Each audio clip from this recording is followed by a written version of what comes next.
Hello everybody and welcome to week 6 of the Wellbeing at Work module. This week we're going to be looking at workplace conflicts and bullying. As you'll see when you work through the unit content, ironically, conflict is an area where many researchers can't agree in terms of what types of conflict exist and their outcomes in the workplace, as well as what's happening in research doesn't really align with what people are doing in practice, which is why I've called this slide Conflict an Area We Just Can't Agree on.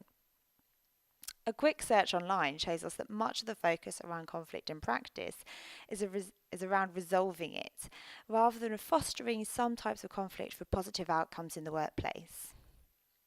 Some researchers would suggest that this is just totally the wrong approach, and they believe that conflict can actually drive beneficial outcomes for employees and organisations alike. However, when we look at bullying, it's no surprise that there is pretty much a universal agreement that this is a bad thing.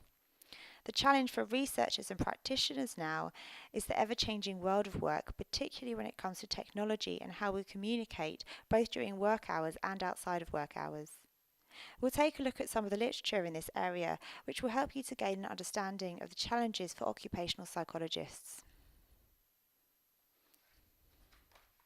So by the end of this unit, you should be able to define the key types of conflict and describe evidence for their impacts on well-being and work performance. Importantly here, we'll challenge the idea that conflict is always bad for productivity and well-being in the workplace. Secondly, I'd like you to be able to describe and evaluate conflict management approaches, so the Thomas Kilmann instruments and mediation. So following on from the previous objective, we'll look at how conflict can be managed rather than resolved, and individual differences in styles for doing this.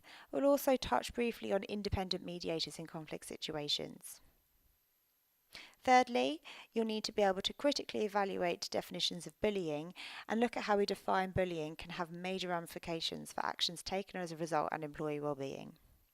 Fourthly, understand cyberbullying and how this differs to traditional types of bullying in the workplace, considering the increasing rise in technology use both inside and outside of work.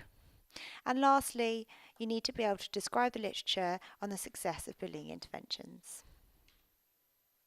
So this week's Blackboard discussion topic, which as ever I'm going to strongly recommend that you engage with as fully as possible.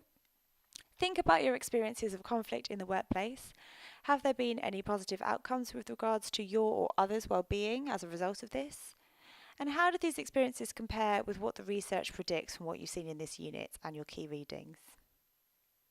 I'm really looking forward to reading your discussions on Blackboard, and as ever I remind you that you can get in touch with me on Blackboard via email or we can arrange a phone call. I hope you enjoy the unit.